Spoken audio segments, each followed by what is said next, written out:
but I just wanted to kind of give a sense of who I am and kind of why I write or how I started writing. I started um, when I was in 11th grade. I got in trouble with a teacher, and she told me my assignment would be that I had to go home and write 2 poems, and they could not be roses or red, violets or blue. And I said, crap, you took one away. What do I do now? And so I was trying to figure out what to do, and I had to think about it. And I had a lot of my favorite pet was my dog, and so I used to go in the basement and talk to him and help him. Hopefully, he could help me figure out what I was going to write about. And so that's how I started writing, and I've pretty much been writing ever since.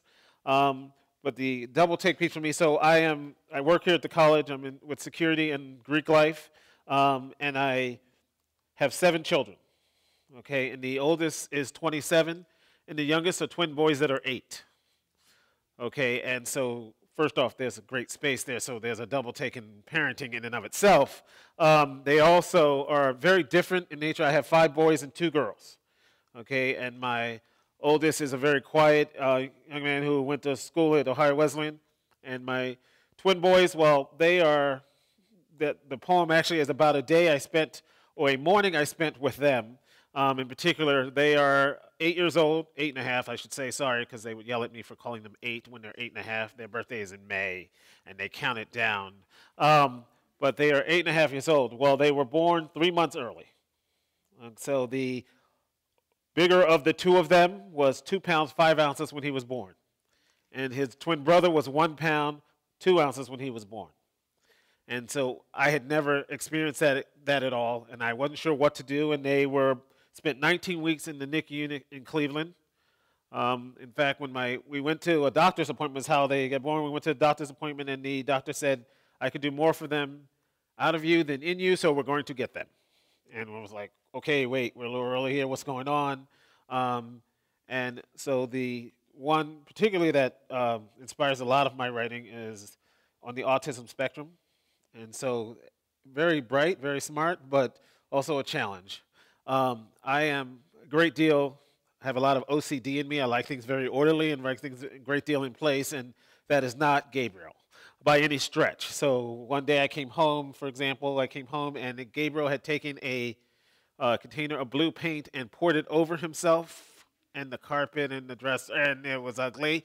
And he said, Daddy, I turned blue today. Yes, you did, son. And so I sit there, and my immediate reaction is to go, what the heck? But I realized that he doesn't get that piece, and so I had to kind of calmly explain this process, and I had to calmly explain what I needed to do and why he couldn't change a different color every day, because one of us wouldn't make it. And his twin brother, who is literally 1 minute older, is oftentimes saying, what are we going to do about him, Daddy?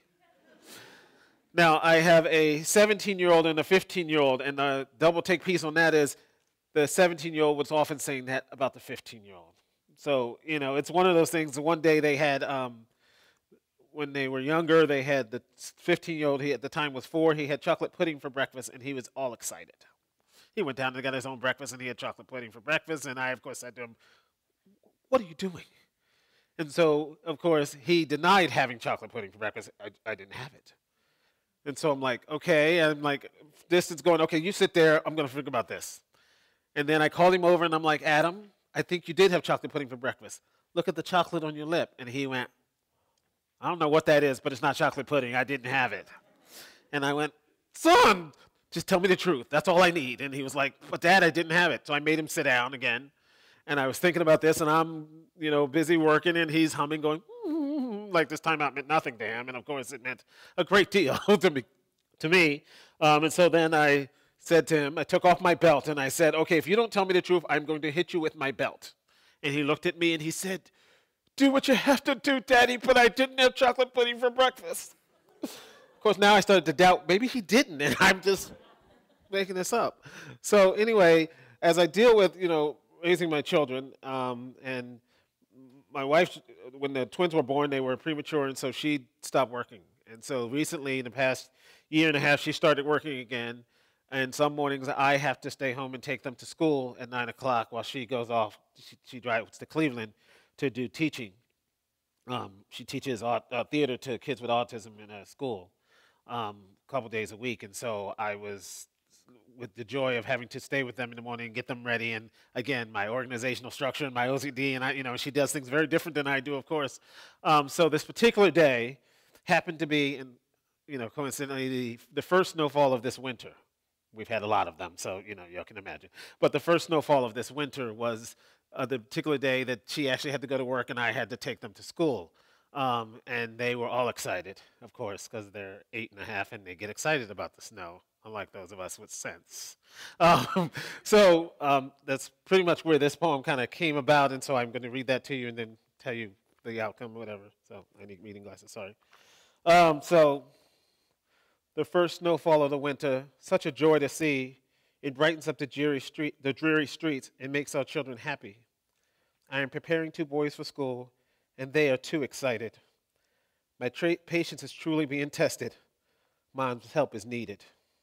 They are clearly in no rush to get moving, no matter what I say. I hear the talk of snowmen and castles, and I say, get moving, no time today. One grabs my face, Gabriel, and says, be excited, it's snowing outside. I say, get your coat, boy, now. He goes and hides. I pause for a moment to realize the joy that they are truly feeling.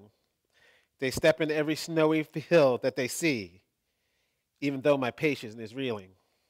The first snowfall can be such a joy at times. This is not one of them, I think. As we rush to get to school on this wintry day, I embrace their joy and give them a wink. And so that is truly my double take in trying to raise my twin boys. Thank you.